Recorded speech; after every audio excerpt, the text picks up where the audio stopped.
Oh shit! He's running.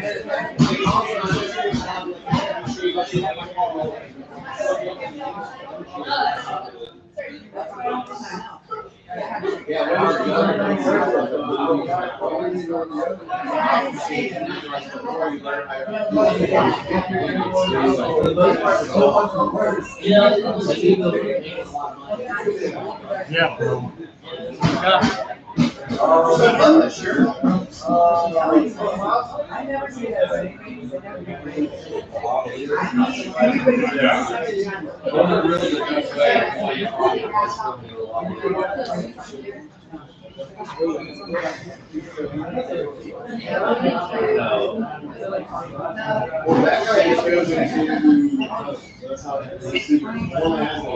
Yeah, this was only like 20 bucks.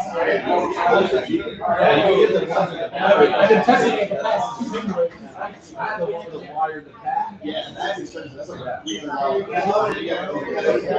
wanted not to put it right here, like not.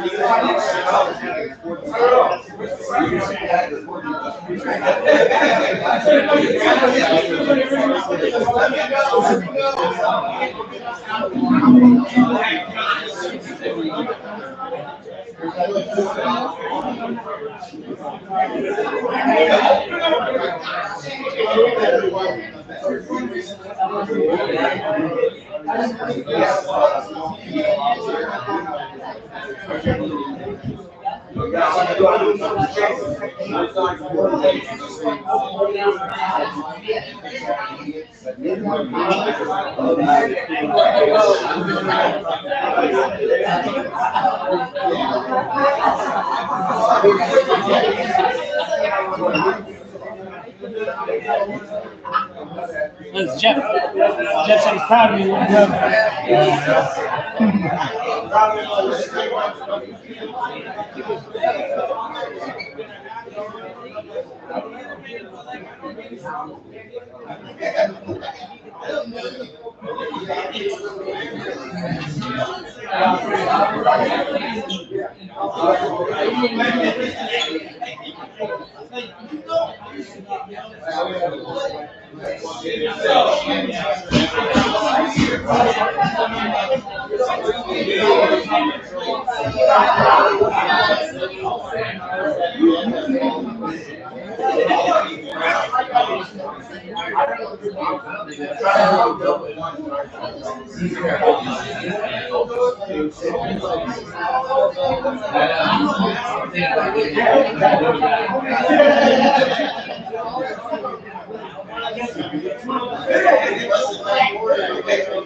I'm on YouTube right now. You can live probably should. Don't think about it.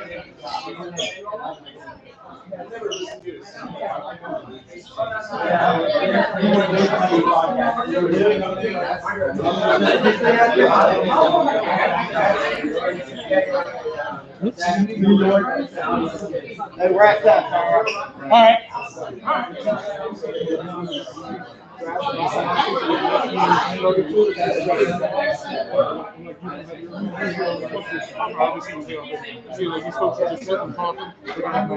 Okay. The only time they can take it out is when they're actually putting food and drinking in there. Okay.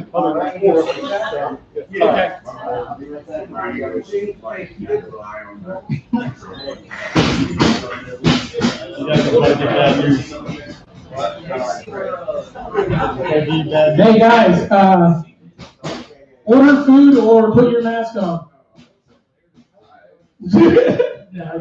Said if you're not actively eating or drinking, you have to have your mask on. You can't just be sitting there breathing all freely in the smoking room. Yes. We're about to start in a second.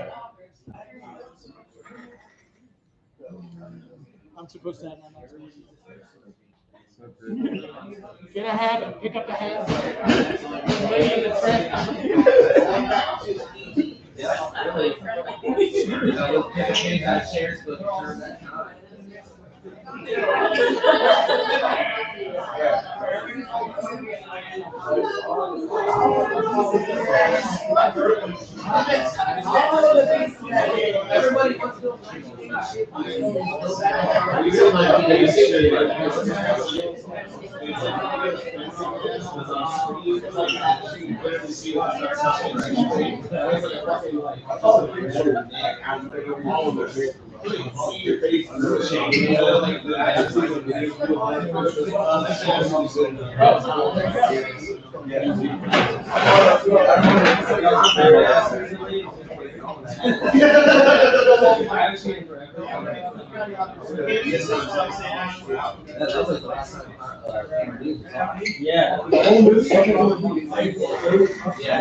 Not yet. Not yet. Just so you guys know, this is not the open mic. This is not the Pin Boys open mic. I am the host, yes, of the Pin Boys open mic, but this is not the open mic. This is why the fucking sign-up sheet isn't out yet. Okay, so all the comics showed up just because they want to do some fucking stage time. Guess what? You gotta wait an hour. All right? You gotta wait at least 1 fucking hour because this is my room, this is my house, and this is my fucking special. No one else is giving me an hour of stage time. They barely even gave me a stage here. They said, yes, in between the pool table and Queen Machine is yours. So I'm taking advantage of it. I'm happy. Thank you guys for being here. Make some noise for yourselves for fucking being here.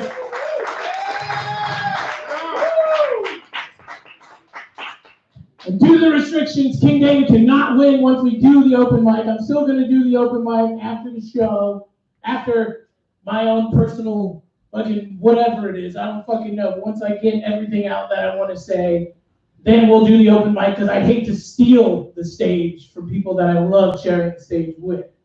This is awesome. I wouldn't be able to do this without giving it up for Pin Boys. I gotta give it up for Pin Boys and say thank you to Pin Boys for letting me do this, for letting me have this. So give it up for them. 4 weeks in a row that I've had a sold out show in here, and I don't mean to brag, but I like that it's illegal for anyone else to be in the room right now. Against you really gotta wanna fucking see me breaking the law, doing 5 to 10 to see Tyrell. You know what I mean? It's tough. It's my brother. I want to thank my brother, and I want to thank another comic in the back, David Avocado, for however you say his name. They're helping me out. My brother Malcolm, they're helping me film this and do the audio for it. It's pretty awesome. Give it up for them. My brother, yeah, fuck that guy, whatever. He's got this huge event venue. You can fit like 400 people in there. He's like, yeah, just film your special in there, no charge and whatever. And I was like, no, I don't think my comedy can live up to that. You know, I think it's more of like a rundown, hole-in-the-wall, fucking bowling alley type comedies that I fucking do, and that's what I like to do. I can do what I want to say everyone wants. It was Christmas a couple days ago. Hopefully no one comes in and starts getting with it, but I chose this place because this place means more to my comedy career than pretty much anywhere else in the world. And I love this place.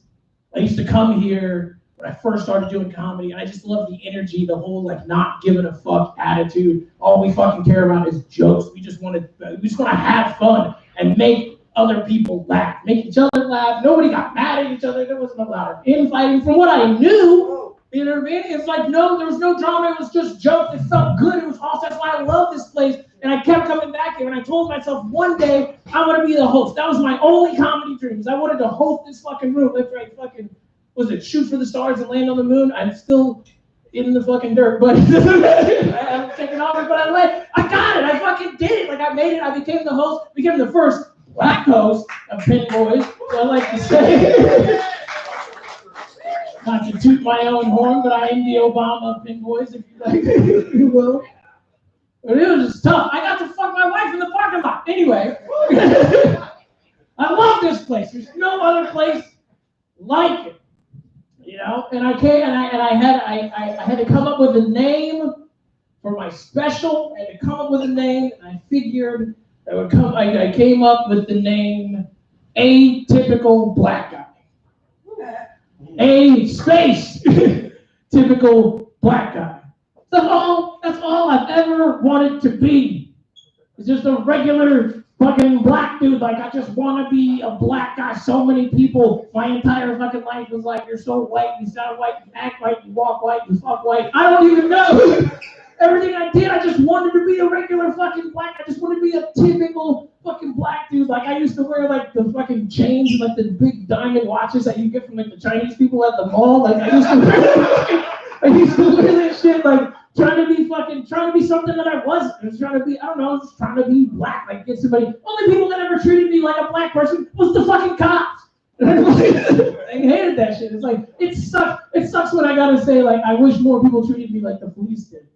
It was like, I wish more people treated me like an actual fucking black guy. You know, I'm a fucking black dude. Like, treat me like a fucking black person. I just want to be a black person for once in my life. I just want to be a fucking regular fucking black dude. And then I look, and then a lot of that, and it's like, I know I'm not stereotypically black guys, because there's so many negative stereotypes towards black people anyway. I figured like I think I'd be a pretty good example of a black dude. I'm not a bad, but I would like to be, when you picture just a typical black dude, like fucking, right? Like, you don't fucking see just a regular, just me, right? It should be, right? I'm not fucking bad. I don't give a shit. You know what I mean? And a lot of you already know. A lot of you can tell, and for people that are just listening or whatever, you can tell by my accent. I married a white woman. You know what I mean? You know, like most typical black dudes.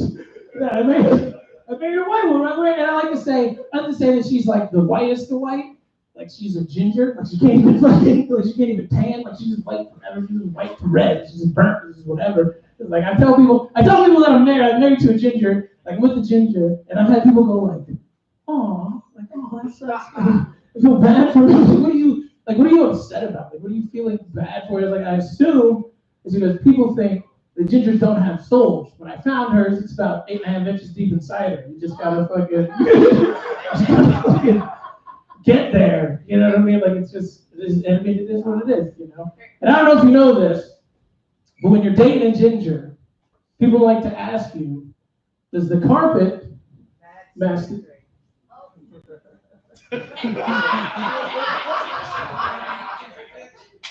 Remember when I said, I don't know if you know this? Why didn't you say something before? Anyway, this is the part of the show where I talk. The whole show's... People like to ask you, does the carpet match the drapes? And I'm like, yeah, that's a pretty personal question, Dad. But yeah, of course the carpet matches the drapes. Like, she's all natural. I just wish she took better care of the carpet.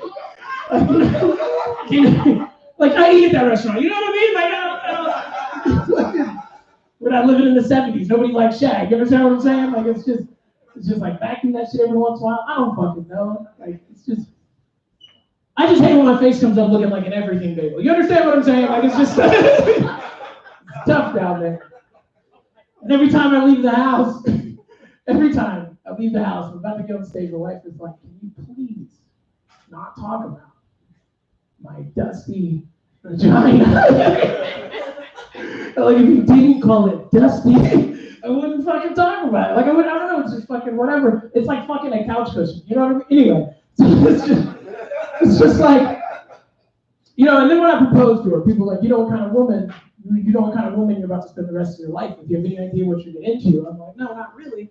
Like, well, if you want a good example of the kind of woman you're going to spend the rest of your life with, look at her mom. Like, okay. No problem. Take a look at her mom. First of all, her mom, super fucking hot. Like, yes, it's great. She's gonna be hot forever. And yes, that matters. And that is also all of the positives. So,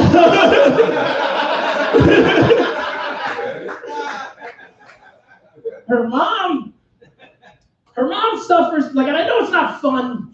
I know it's not PC. I know it's not okay to make fun of people with disabilities or whatever.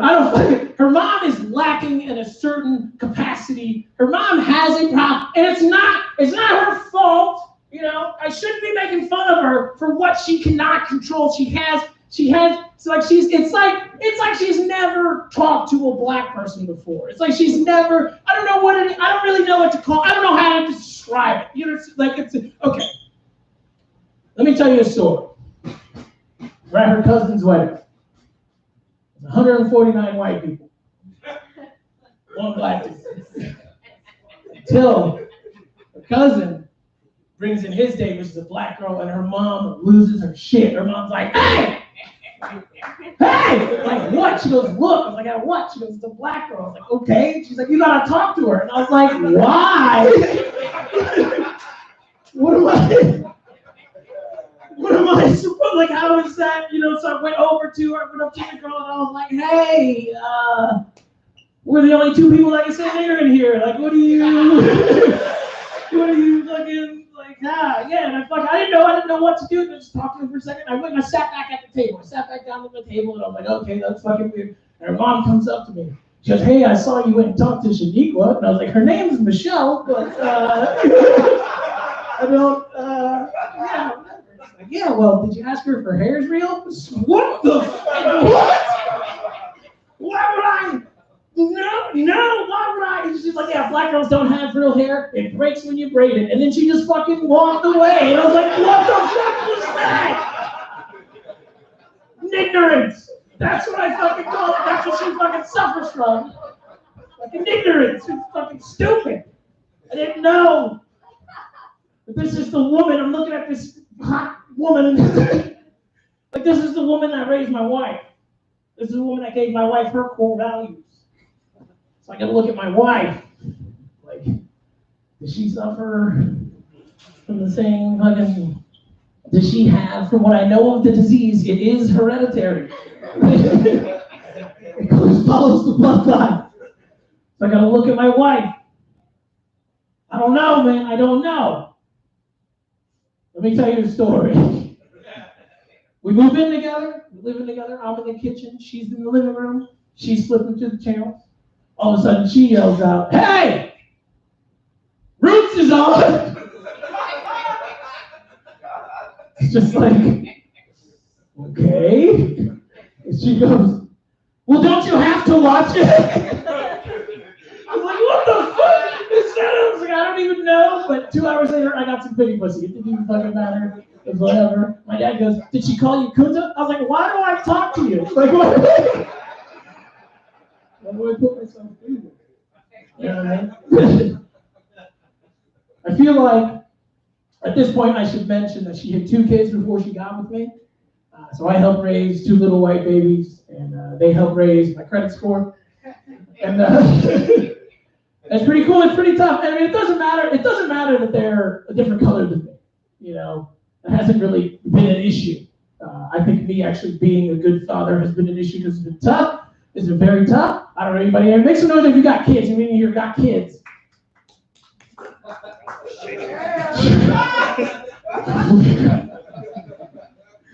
Legally have kids in the room. Yeah, I mean, so it's like it's tough, and it's potty training. I had to potty train this kid. This was like one of the first obstacles. Like I remember vividly because potty training was not easy. It was really like it was fucking tough. It's when it's like everyone I've ever met, everyone I've ever known in my entire life has already known how to pee. There's not like it's never been a thing that somebody just, hey, just in case you ever have to teach someone. Like this is what you gotta do. So I didn't really know what to do, and we're really struggling with it. It took us a lot of time to really figure anything out. My wife goes to her fucking Bible or Pinterest, as a lot of people call it, and she fucking gets on Pinterest. And there's this thing about just take their diaper off every 30 minutes and just put them on the toilet. They'll get used to fucking, just peeing freely or whatever it is. And I'm like, oh, okay, that sounds like a lot of work for you. I'm not doing that. Whatever, so you just gotta try. You at least gotta try. You gotta help me out. You just gotta try. Let's do this. And I was like, all right. So the first time, take off his diaper, bring him to the bathroom, sit him on the toilet. I swear to God, 15 seconds later, he starts pissing. And I was like, this is fucking easy. Like this is awesome. Like it just fucking works. It's no problem. I was like, potty training done. Like this is fucking no problem. And I'm excited. My wife's in there. She's excited. We're making a bunch of noise. And then my daughter is outside. She hears the commotion. So she comes in to see what's going on. When she comes in, her brother looks up. And when he looks up, he leans back. And when he leans back, he's no longer pissing in the toilet. He's now pissing on his sister. And I'm sure that's not the first time a white guy's done that. So the problem is I have a photographic memory.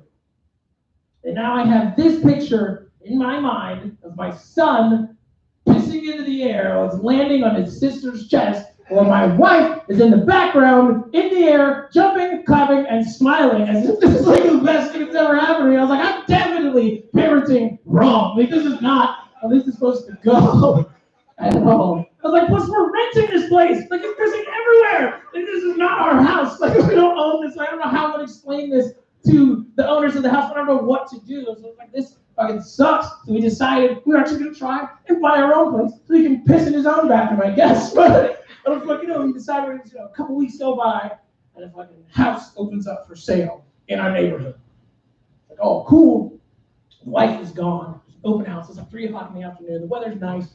I was like, it's close enough that we can walk to it. Plus, everybody in this neighborhood knows I own these kids, so it's safe for us to just walk down the street. We start going.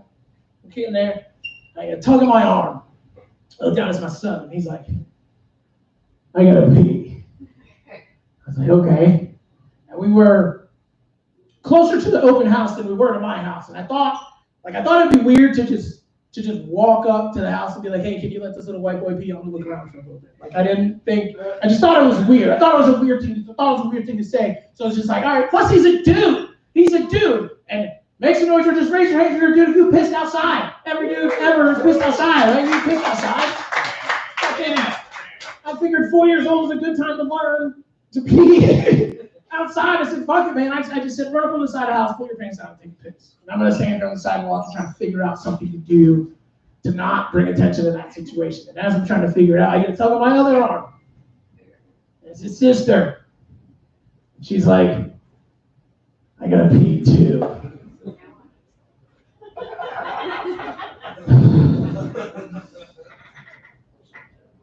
It's 2020, folks. And women can do what men can do. So I told my daughter to go run up on the side of the house and take a piss next to your brother. And I'm going to figure out what I'm going to do to not look at that situation that's happening back there. But like I said, the real problem is that I have a photographic memory.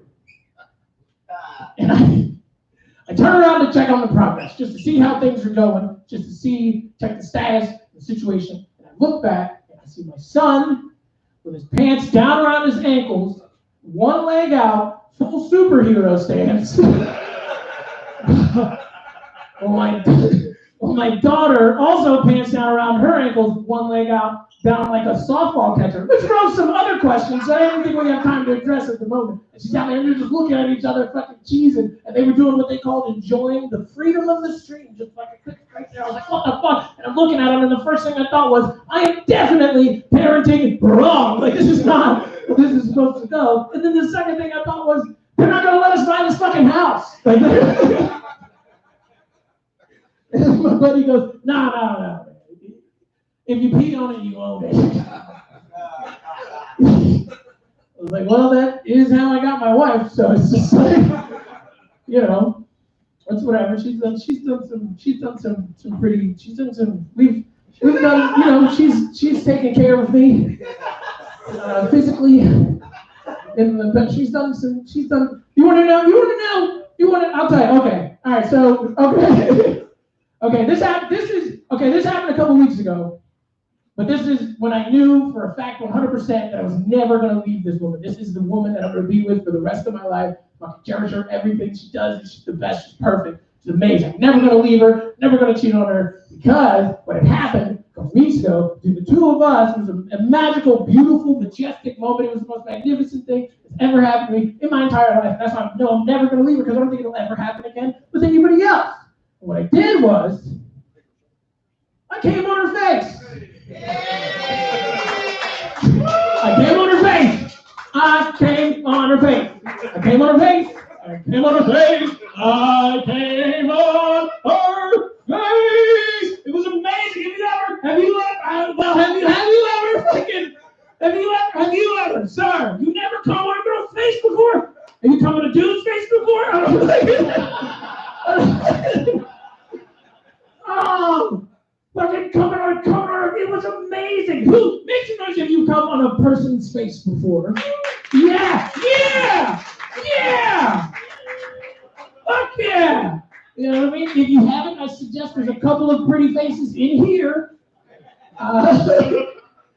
Make some friends, make a fucking evening out of it. Leave some knuckle children on some cheeks. You know what I mean? Just fucking get out there. It was amazing. It was the best feeling I've ever had. I mean, my wedding night was okay, but like, coming on her face as a black dude, coming on a white woman's face, it was like, there's nothing left for me to do.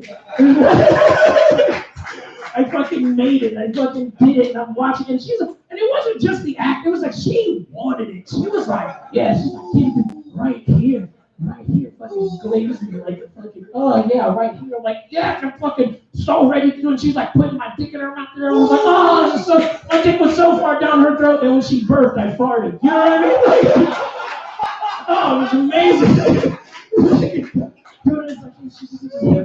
Just fucking did it. I was like, I'm no longer just an accent. I don't just sound like a white dude. I'm finally a fucking white dude. I flew it away. I'm no longer Tyrell. My name is fucking Todd, and I fucking did it. It came on her face. I came on her face. It came on her fucking face. That shit was the most exciting thing that's ever happened to me. It was awesome. She hates when I tell people that. She's like, I don't fucking, it's not still there. Like, everybody's like, whatever. But I'm like, yeah, she hates it. She told me what I'm like, yeah, but really the pressure's on me now. The pressure's on me because of how far we raised the bar in the bedroom. Like, I never, like, okay, so before, like, I'll say before coming on her face, the sexiest thing that we ever did is, she watched me jerk off one time. That's it. She was like, yeah, just pretend I'm not here. Pretend I'm not here. Just pretend it's one of those lazy Saturdays or something. Just fucking jerk your dick off. You know what I mean? Just like, niggas will come. Niggas will come. Niggas will come. She's in my hair. I'm like, why are you talking like that? These niggas will come. So I'm like, okay, I'm trying to do this. I'm trying to fucking, that's what she wants. I don't ever tell her no in the bedroom anyway. She's like, I'm gonna fucking do this, right? So all I do is go to the category. And she goes, this is what you like? I was like, bitch, are you here? Like, what? Like, what's going on? Like, you're fucking up the fucking... You're fucking up the thing. You're fucking up the whole fucking scenario or whatever. And the category was Pog. You want to know Pog? Pog, P-A,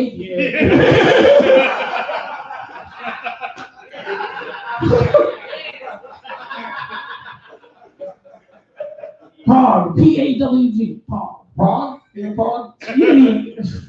P-A-W-G, man. Pretty ass white girl or fat ass white girl, depending on what neighborhood you're in. So all I did was go to the category. I pick it and I find a video that I like. I start getting into it, I start enjoying myself, if you will, having a nice fucking, rub and tug or whatever, just fucking getting work done. We're making progress, and I'm getting to the best part, the best part of, jerking off or whatever, getting ready to finish, and like she's not there or whatever. I'm just getting really into the moment, and I'm thinking like, whatever, she's not fucking here, do what I always do. And so I just came in a sock and threw it under her nightstand and walked out of the fucking room. And just fucking left. Just walked out of the room, and she was like, "Oh my God, what the fuck?" And I was like, "Yeah, whatever." But I realized it was a learning experience for both of us. A couple of days later, we're in bed again. And she's like, "Oh, you trying to do a little something, something?" I'm like, "Yeah." And she puts porn on the TV. I'm like, "Oh shit." She even goes to the red category. I was like, "Oh shit." I really about to fucking go down. I'm like, okay. And she's like kissing on me and touching on me and stuff. She's like, "You liked it?" I was like, "Yeah, I liked it." She's like, "Feel good?" I was like, "Yeah, I feel good." She's like, "You want some more?" "Yeah, I want some more." She's like, "Okay. Do you want me to get the sock?"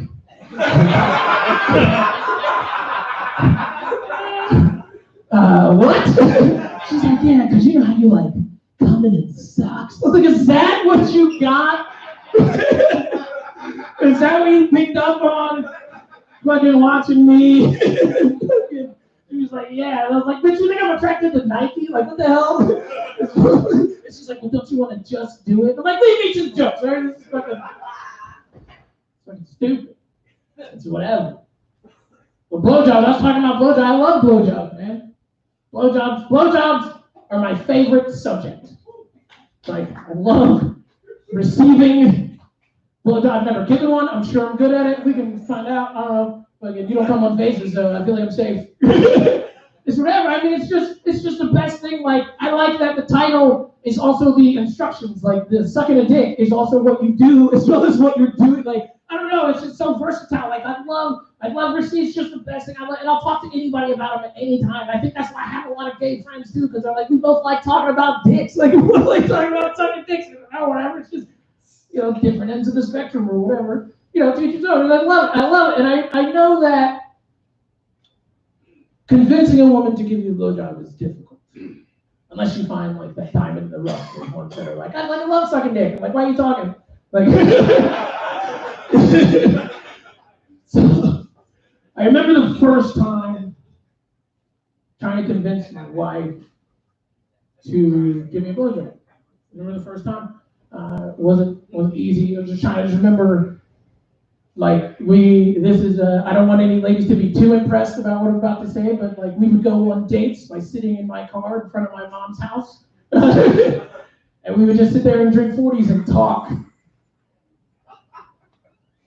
Yeah, that's what we did. That's how we got to get to know each other. And I got fucking tired of just making out and talking. So I was like, how do I change? How do I change in there? How do I push the conversation towards what I want it to be? How do I get her to get on my fucking, how do I steer the conversation that way? So I'm like, yeah, I wonder, do you do anything other than like kiss with your mouth? Like, do you ever fucking, you know what I mean? Like, what's the biggest straw you ever put in your mouth before? You know what I mean? When you get a quarter pound from 7-Eleven, do you chew it or does it fucking, all right. I don't know, man. I'm just trying to steer the conversation that way. Whatever. It's not really working because I'm not really good at being subtle. So I finally was just like, what are the chances that you're going to put my dick in your mouth? Like, what are the chances you're going to give me a blowjob? She goes, "Oh, no, I'm definitely not. No, it's just not going to happen. I'm not going to put your dick in my mouth because I only suck the dick of a man that I love. I'm not going to put your dick in my mouth unless we're in love." And I was like, this is never going to happen. I was like, no, we're never gonna It's just never gonna happen. I'm never gonna put in that work. I'm just trying to get this shit done before midnight. I'm not waiting years. I'm not putting in the time and effort or whatever. But we kept talking. I'm a nice kid. We kept talking. We kept getting. And over the course of the conversation, she decides to tell me that she ate the placenta, like her children's placenta. You guys know what the placenta is? You guys know what the fucking placenta is? It's what keeps the baby alive, like inside mommy's belly. There's this thing attached, and it fucking feeds the baby, keeps it alive, regulates all this other shit. It's also in charge of waste management, so everything the fucking baby dumps out and pisses and everything goes through this fucking placenta thing. She took it out, and she fucking ate it. Like, got it dried out and kept alive, fucking cooked like it was nothing. Fucking swallowed it like I've never seen her swallow anything before. It was like, fucking ate that shit. I was like, that's gross. And what you're telling me is that you would willingly put baby shit in your mouth, but not my dick? Like, what is going on? It didn't make any sense. She was like, yeah, it's whatever. It's whatever. People tell me she's mean. Like, why would you stay with her? She's mean. She's fucking mean. Whatever. I don't know. I just love her. I just love her. One of the main reasons I love her is because she had a daughter that is like, I could have done better if I made one myself, but we'll find out. So, still got time. Yeah. I'm afraid to have another kid because I'm afraid my children are going to see what it's like when I really love a kid. Like, I don't want to fucking ruin it. Think that they got a good dad. I just want to fucking do that. You know, it's because my daughter, and like things are always difficult with me and my daughter. Always tough. I was like, I mean, and I didn't know what to do. I didn't know. None of my black friends had white kids that I could be like, what's a good reference? You fucking flick them and they bruise. Like, I don't know what to do. Everything, all my discipline just shows up on them. Like, I can't keep doing this. Like, what do I do? So I'm Googling. I was literally Googling, like, and you can't Google like bad dads or like naughty fucking. You don't.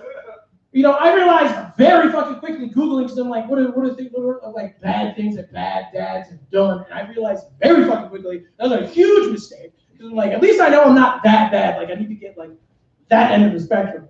So what I found, the first time I Googled it, because I did keep Googling. But anyway, the first one was a dad was given 9 life sentences for soliciting nude pictures from his daughter.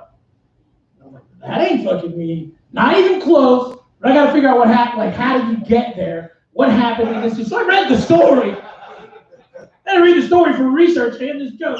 And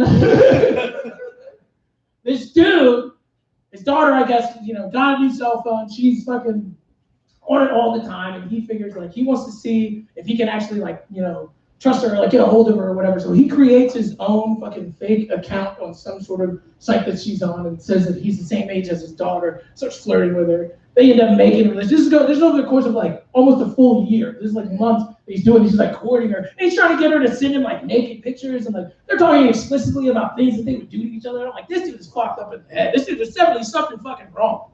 And the reason he's making news is because he realized he got in too deep. You know, he was just trying to see naked pictures of his daughter or whatever. And yeah. And it's like so he's like, I gotta get out. I gotta find a way to get out of the situation I'm obviously in too deep or whatever. So he made up this whole scenario because he said the kid lived in a different state or whatever, and he told his daughter that he was too sad at the fact that they could be together, so he was just gonna kill himself. And so he decides to tell her that, boom, I'm dead, and that's it, I guess, log off or whatever. It's fucking over. You know, but the girl can't let it go. She's in love with this fucking guy. She can't let it go, so she looks it up. She looks up for the obituary in the same state that she said it was in. Can't find anything. She calls the police. She thinks it's a whole like murder cover-up situation. And then the police do some more digging, and they find that the IP address was the same place that she was, like, same place that she was receiving messages, sending messages were coming from the same fucking place. Like, it's the same house. Like, what the fuck? And they just find the dad. So the dad used the same phone that he always fucking has. Like, why? You idiot. Anyway, they find all this shit. It's like not only with the solicitation of child porn, because he was saying, but the emotional damage. He got 9 life sentences for that. She's gonna be in jail for fucking ever, which he deserves, right? He deserves that. We all agree. Justice is fucking served there. This dude's fucking sick. He's gross. He's a pervert. I guess we can agree, right? We can agree. We can all agree that that's what happened. Because here in America, you get 9 life sentences. We know you're not ever getting out. I don't know how much each life sentence is, maybe like 60 years. I don't know, 60 years. Let's say it's 60 years or 100 years just for math. So 900 years is how much? Do you know how much it is? Fuck. 25? 35? So it's 100 years, just so I can do the math easier. That. So 35 years. So 35 years. 35. 9 counts. 35 years. Right? 35 times 9 is what the answer is. And so the dad's done. Dad's going to die in jail. We're all cool with that. We don't understand that here in America. Let me tell you about a little place called North Korea. Segues, right? North Korea has a law called hereditary punishment. What hereditary punishment is, if your father was given 9 counts of life sentences, they add up however many years that is, let's say it's fucking 500 years or whatever it ends up being, 500 years. Put your dad in jail. Say your dad's 60 years old when he goes in. He lives another 20 years, dies when he's 80. So in North Korea, they just take that 20 years off of the 500, grab the next oldest, closest of kin, put them in jail. Or however long they live. Then they deduct that amount from however many years, and they keep going until all 500 years are fucking served out. Right? So it could go down, it could go to children who aren't even born yet. It's like insane. So what I'm saying is, if this family, this girl was in North Korea, she wouldn't have said shit.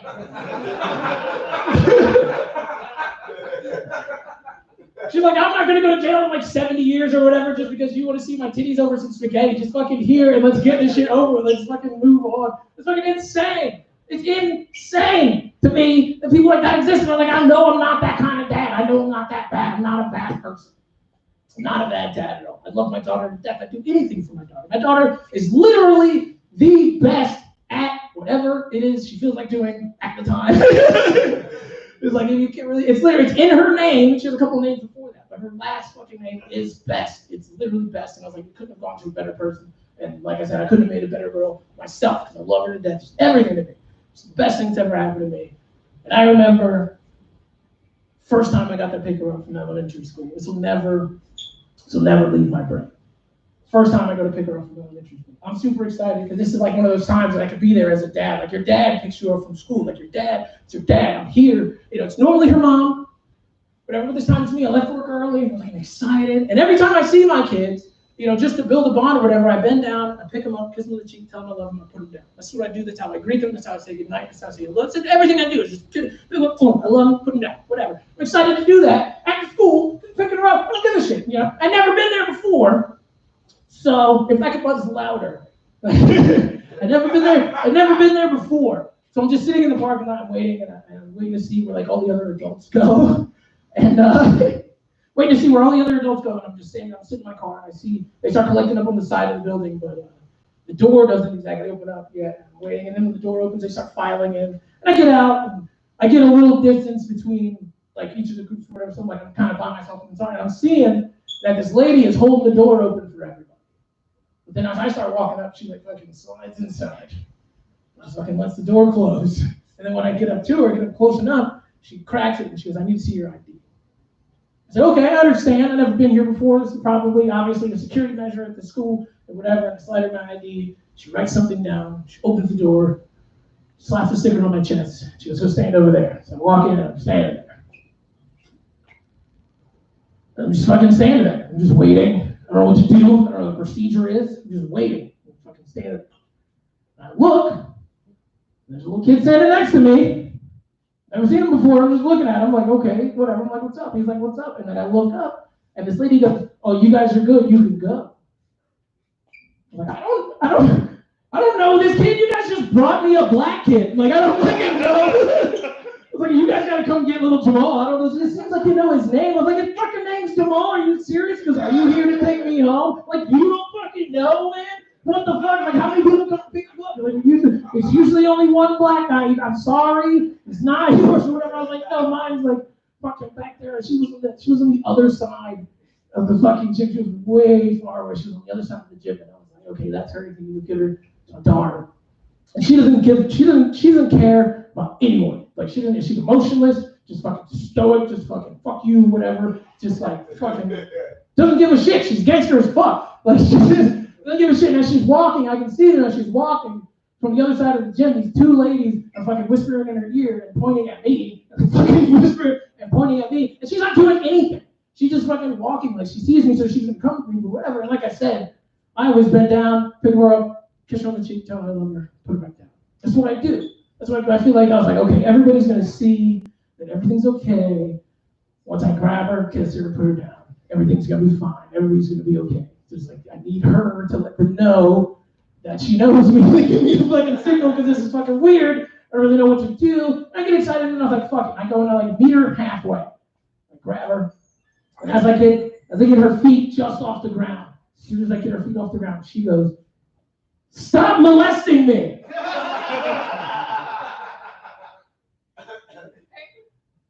What? She's like, "Stop molesting me!" I was like, "Stop talking!" Just whatever. I don't know what happened here. Let's just go to the car. And she goes, "As long as you promise not to molest me in the car." I was like, "Fuck this!" Like, oh my God, and I just drag her out of there. We get in the car. And she's like, "When I get home, I'm telling Mom that you molested me 5 times today." I was like, "What the fuck? Like, how does this even come about? Where did you even hear this word?" And she's like, "Well, this lady came to school today and said that if an adult touches you and you don't want them to, they're molesting you." And I was like, "Well, she's not wrong. That's just not what's happening here. It's just like, just don't say shit to your mom. All right, don't say anything. Just don't say anything to your mom." And we get home, and I'm trying to, like, she rushes out of the car, and I'm trying to beat her I'm trying to win. I'm not trying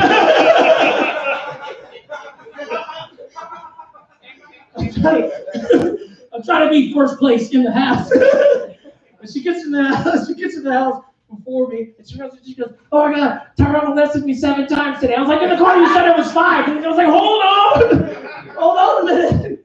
Hold on, that's not exactly what happened, whatever." And she's like, "What's going on?" I was like, "No, look, okay, guess who learned a new word today?"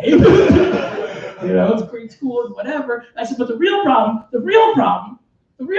is there was a 7-year-old white girl screaming at a 30-something-year-old black guy to stop molesting her in the middle of an elementary school gym, and they let me take her."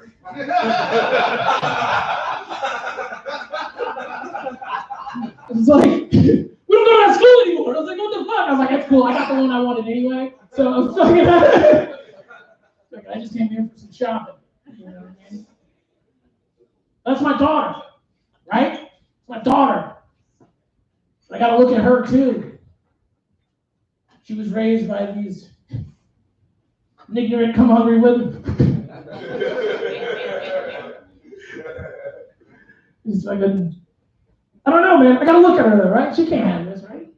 She's a little girl, an innocent little girl. She can't suffer from this ignorance, right? She can't fucking, no way, right? Let me tell you a story.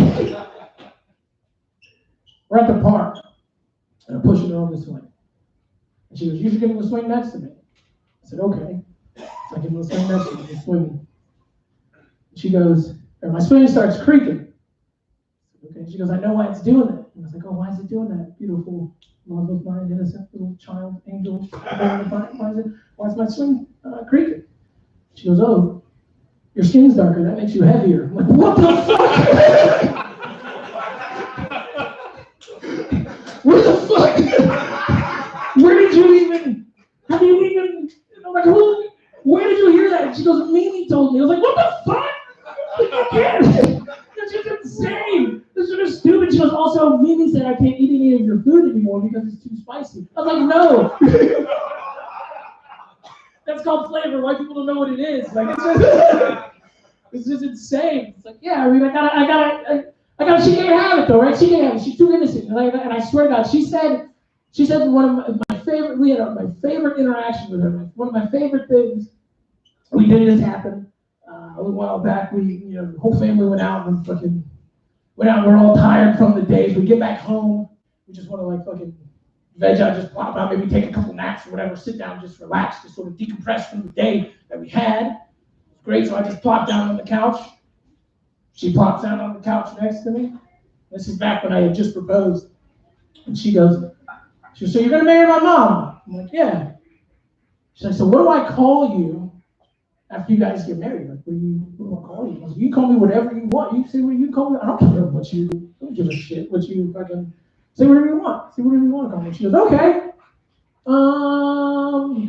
Brown Dad? And I was like, yes! Yes! Yes, I will be your fucking brown dad. I will be that guy. Like, and I saw, like, it felt like, again, I was like exalted. I became, like, I was like one of those like late 90s sitcom dads, like a fucking Carl Winslow or fucking Uncle Phil or whatever. Like, I felt like a good example of a black father. I was like, yes, this is me. And I saw like a vision of our future actually being like a 90s sitcom fucking episode. She's like a teenager. You know, she's like 17 years old, you know, and she comes home and we get into a little bit of a tiff. We have a bit of an argument because she wants to bring a boy in the house, and I'm like, no, and she's like, fuck you, and I'm like, fuck you too, whatever, get the fuck out, and whatever, and she goes stomping off to her room, just fucking, fuck you, and fuck this, and I'm downstairs like, hey, yeah, fuck her, my house, my rules, you don't fucking listen to me, whatever, and my wife's like, you need to talk to her. I'm like, shut the fuck up, are you here, bitch? Like, what the fuck?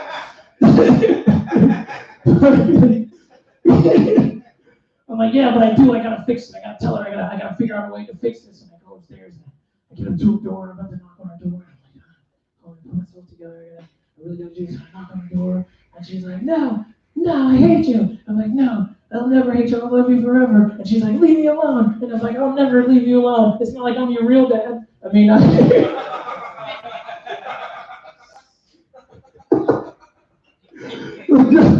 was like, no, please, let me in. All I ever want to do is protect you and save you, make sure nothing bad ever happens to you. And then she cracks the door open and she's like, oh, okay. And there's like a montage of perfect moments where I say the perfect things and we're laughing, we're jumping in the air, clapping. And then at the end, I hug her and I kiss her on the cheek and I tell her I love her. And I start walking away. And then like 70s music starts playing and it's like, look at you, freeze frame, brown dad. Did that shit. Like that's how I see our life. That's how I see our life panning out.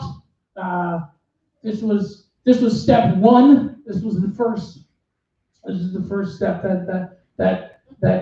it's just that's who I want to be. That's who I want to be, just fucking brown dad. I'm a typical black guy, typical brown dad. Just a regular fucking dude. And I want to change the narrative. You know, I'm tired of things always being like black and white a long time ago became attitudes. It didn't, you know, I wasn't like a person anymore. I was how I acted. So I decided to change the way I acted. I started acting like myself, and what I found was I got exactly what I wanted when I really went after what I wanted. I wanted a white family. Done. Like, you know what I mean? It's just little things, it's just little victories. And now, like, you know, what I want for real now, what I want is to be a professional comedian. That's what I want to do. I want to be a stand-up comedian. That's the only thing I want forever, like, is to just be a comic. I just want to do this. I would do this every day. Not just for you guys. I'm sorry, but I want to see other people too. It's not me, it's you. All right? This is what I was doing. I felt like this is my job application. You know what I mean? How else do you fill out how else do you tell people I want to be a stand-up comedian than doing it? There's no other way to fucking do it than do it. That's the only way I know to achieve anything you want to do. Fucking do it. Like, that's my advice. You want to be a typical black guy? Well, it took me 36 years, all right? It's fucking crazy, you know? Another thing that blew my mind, this is when I knew that this is when I knew I wanted to do comedy forever. Because I was told I can't work at a place, I can't be a comic at a place because of who I'm friends with. Because of who I'm friends with. My outside activities inhibit me from getting a job at a certain comedy club because of who I'm associated with. And I said, so what you're telling me, it has nothing to do with my talent or my skill as a comedian? No, not at all. That's all I need to know. There's other places to work. This isn't the only place. If you think I'm good enough, the only reason you're not putting me here is because of who I know, who I'm friends with, who you don't like. That has nothing to do with me. It has nothing to do with whatever. Fuck it. So I told you missed out on a chance. This is it. That was your opportunity. You know? And then I got booed out of this place. The crowd, sold out crowd, over 400 and something people. And I walk out on stage and I'm getting booed in like 30 seconds. It was instant. So I walked out on stage and I was swinging my big black dick. And I fucking stand there. The first thing I said was, if you can't tell by my accent, I love white women. That's all I said. And then there was just this wave of boo. That's when I thought the lights were just low. No, it was just all black people, all the way to the back. Oh, I should stop doing that. It was fucking black people. All black people was like, oh my God, I fucking pissed me. They're booing me. They're booing. I was like, I only need to make it 5 minutes. And like at a minute and a half, they're screaming to turn the lights off so they can't see me, turn my microphone off so they can't fucking hear me. They're screaming, they're standing up telling me to get off the stage. And I'm just doing my very, at the time, it was a very pro-white woman set. I will say that. And it was just like a lot of, I love fucking white women, fuck black bitches. Like what I was fucking stupid. It was so stupid. Like what am I doing? You know, I'm never gonna, this sucks. This sucks. And then I set up my last joke. And my last joke was about a dream. Like a dream that I had about fucking this. No, I said, have you ever had a dream that felt real? Right? I said that to a guy. It's close enough to touch. He looks at me and he goes, you've never had a dream, bro. And I was like, what the fuck, man? And then just fucking blew everything out. Like, how the fuck? I've never had a dream. I was like, whatever. And I was like, fuck this, man. And I just wanted to get off stage. And I got on stage and I was really running away because I was looking for a place to cry, honestly. And it's not because I wanted to quit comedy. It's because I didn't do good at something I love. It wasn't comedy's fault. And it's my job to get on stage and make people laugh. If the people in the audience don't laugh, that's not their fault. I just didn't strike their funny bone. But I really fucking was mad. You know, I was really mad. I was really upset. I was trying to find a place to cry. Like, you were fucking there, man. Yeah, it fucking was crazy. Nobody would leave me alone. Nobody would leave me alone so I could cry. And that's when I knew, like, comedy's always going to take care of me as long as I take care of it. I care about comedy because comedians wouldn't fucking leave me alone. They're like, this, that, whatever, wouldn't fucking leave me alone. So I decided to write a joke about it. And I did it. I did it there. I did the joke that I wrote. We'll edit that out. Take 2. So I did the joke that I had written, and they told me immediately after I got on stage, you can never do a joke like that here again, ever again. That is not the kind of jokes we accept here at this establishment. We are a high quality comedy, fucking whatever, you know. And the only problem I can see with the joke is the fact that when I wrote the joke, I did write it out of anger. And in the joke, I wanted to say nigger 50 times. I was so mad at black people. I was like, I just want to keep. It's true. I just want to keep fucking nigger to fucking just for no reason.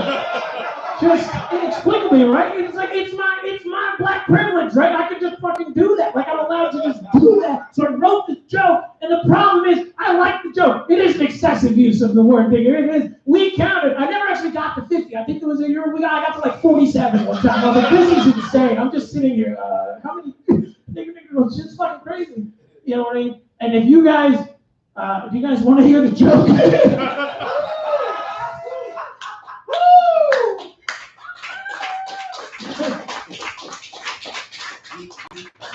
All right.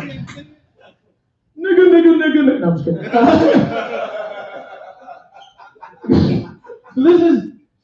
This is a place I used to work. One of my old bosses comes into work one morning, and he's got this sad look on his face. He's kind of fucking down, just fucking moping around. I'm like, hey man, you okay? Like, what's going on?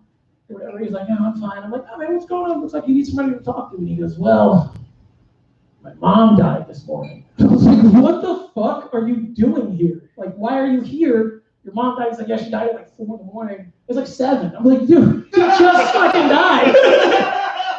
Like, she's still warm, bro. Like, why are you?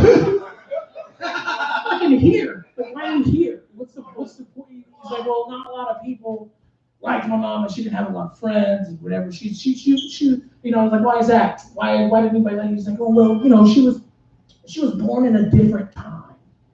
Whatever. And I was like, oh, I know what that means. She goes, no. She just used different language. Most people would find offensive. Nowadays. I was like, what the fuck? He goes, I'm just gonna tell you one of her last words on her fucking deathbed. I swear to God, he tells me this on her fucking deathbed. She goes, one of my biggest regrets is that I never fucked a nigger. Oh my God. And I was like,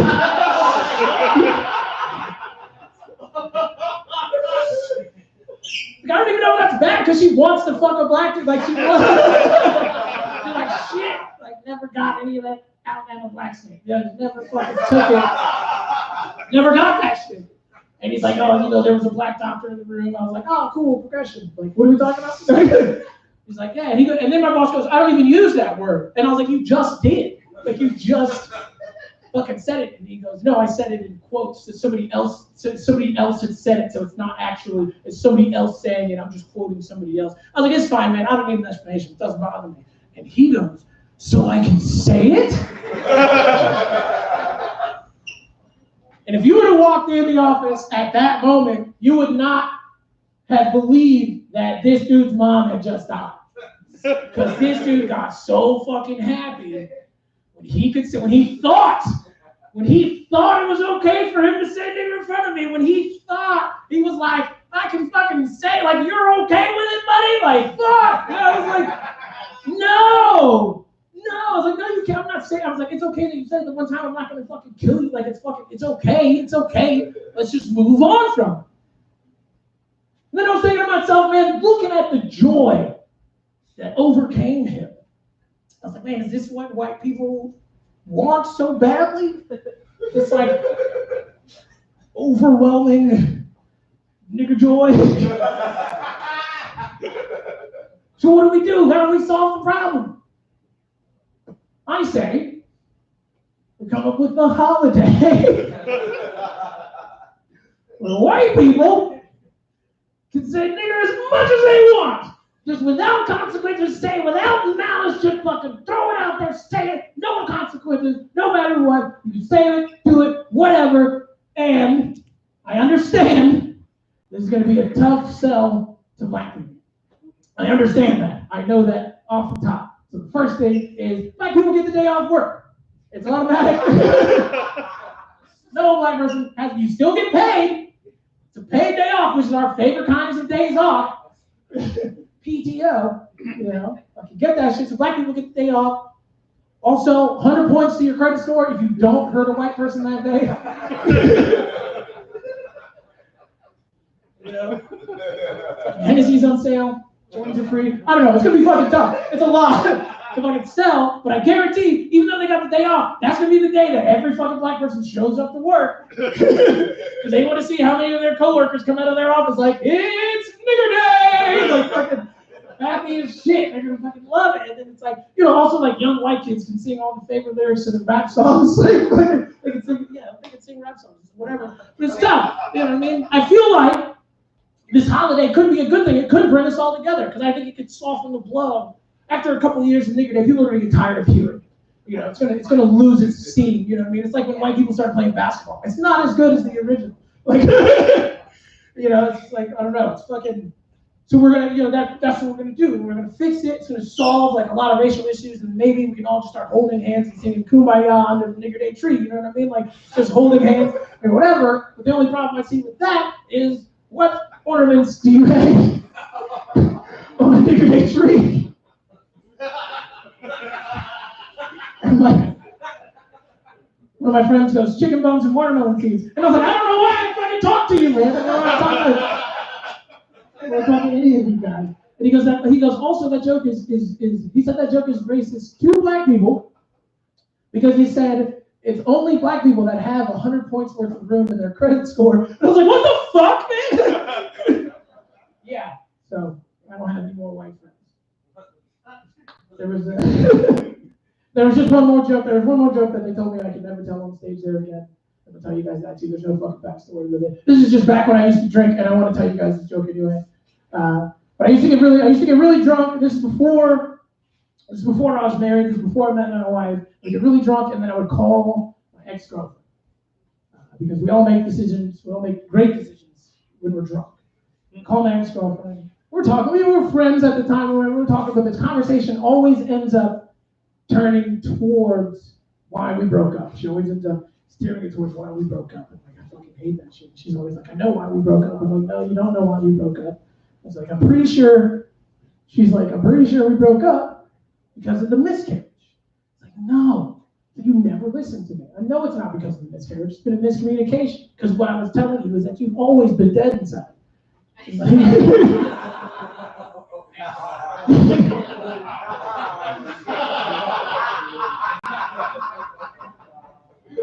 So, yeah. We're good friends. So that's it for me, guys. I think I'm good. Oh, that's an hour and 5 minutes. Fuck yeah!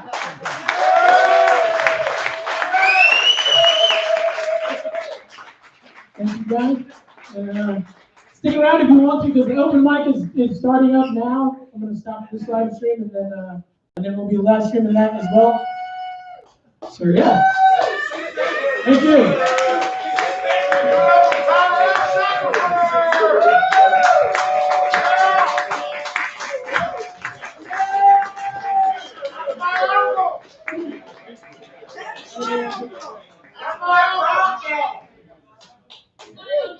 That live stream is definitely getting recorded.